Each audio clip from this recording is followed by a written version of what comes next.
안녕하세요. 3월 11일 수요일 말씀 나눔 영상입니다. 오늘 함께 나눌 말씀은 열왕기상 17장 16절과 23절 말씀입니다. 여호와께서 엘리야를 통하여 하신 말씀같이 통에 가루가 떨어지지 아니하고 병에 기름이 없어지지 아니하니라. 엘리야가 그 아이를 안고 다락에서 방으로 내려가서 그의 어머니에게 주며 이르되 보라 내 아들이 살아났느니라. 아멘. 오늘 본문인 열왕기상 17장에 보면 한 여인의 이야기가 나오거든요. 바로 사르밧이라는 지역에 살았던 한 과부, 그리고 선지자 엘리야의 만남에 대한 이야기입니다. 이 이야기는 그냥 오래된 옛날 이야기가 아니에요. 정말 절망적인 위기 속에서 어떻게 놀라운 기적이 일어날 수 있는지를 보여주는 아주 강력한 메시지가 담겨 있습니다. 자, 함께 그 이야기 속으로 한번 들어가 보시죠. 엘리야가 이 과부를 처음 만났을 때 상황이 어땠냐면요. 극심한 가뭄 때문에 모든 걸 다 잃고 그야말로 인생의 막다른 길에 서 있었어요. 그녀에게 남은 건 딱 마지막 한 끼를 겨우 만들 수 있는 밀가루 한 줌과 기름 조금, 이게 전부였습니다. 이제 아들이랑 이거 먹고 그냥 조용히 죽음을 기다려야겠다 생각하고 있었던 거죠. 바로 그때 엘리야가 나타나서 정말 이해할 수 없는 부탁을 합니다. 그녀의 마지막 남은 그 음식을 자기한테 달라는 거였어요. 아니 상식적으로 이게 말이 되나요? 도저히 받아들일 수 없는 요청이죠. 그런데 놀랍게도 이 과부는 순종을 선택합니다. 그리고 바로 그 선택이 기적을 불러왔죠. 여기 그림처럼 그녀가 순종했을 때 통의 밀가루와 병의 기름이 마르지 않는 정말 놀라운 일을 경험하게 된 거예요. 굶주림이라는 정말 큰 문제를 해결하고 이제 드디어 좀 숨통이 트이나 평화가 찾아오나 싶었습니다.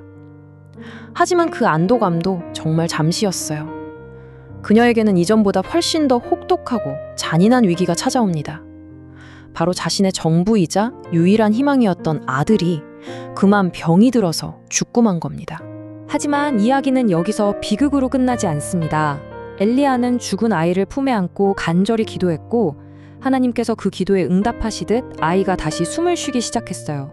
생명의 기적이 일어난 거죠. 굶주림에서 생명으로, 또 죽음에서 다시 생명으로. 이쯤 되니 우리는 그녀의 삶을 다시 보게 됩니다. 아, 이게 그냥 불행의 연속이 아니었구나. 이건 기적의 연속이었구나 하고 말이죠.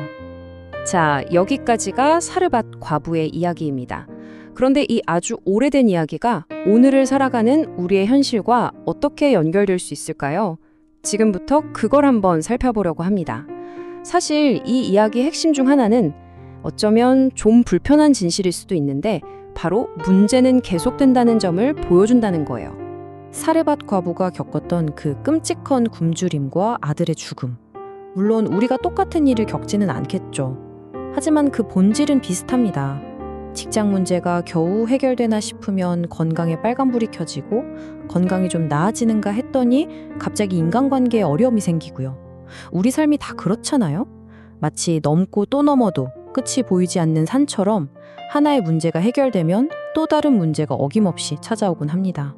하지만 여기서 이야기가 끝나면 너무 절망적이겠죠?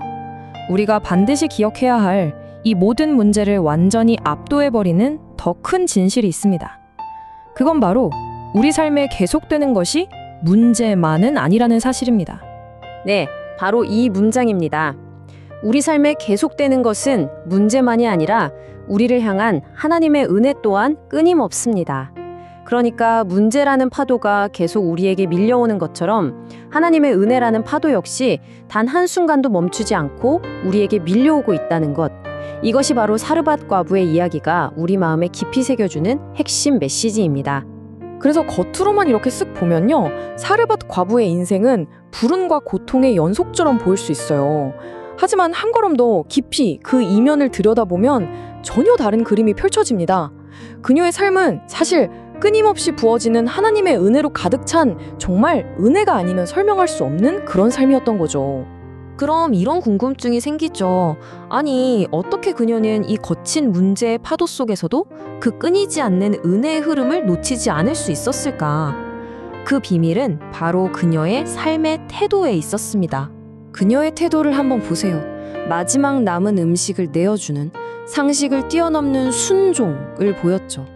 그리고 아들이 죽었을 때 그 절망 속에서도 선지자를 찾아가는 믿음을 보였습니다. 바로 이 순종과 믿음이 그녀의 삶의 문제가 계속될 때 하나님의 은혜 또한 결코 끊어지지 않게 만든 아주 중요한 통로가 되어준 것입니다. 사르밧 과부에게 끊임없이 부어졌던 바로 그 은혜가 오늘 이 영상을 보시는 여러분의 삶 가운데에도 똑같이 흐르기를 소망합니다. 지금 어떤 문제가 여러분을 힘들게 하던지 그 문제보다 훨씬 더 큰 은혜가 항상 여러분과 함께하고 있음을 꼭 기억하십시오. 여러분의 삶을 결국에는 은혜의 삶으로 만들어 가시는 그 하나님의 인도하심과 축복이 여러분과 여러분의 가정 가운데 늘 함께 하시기를 주님의 이름으로 축원합니다.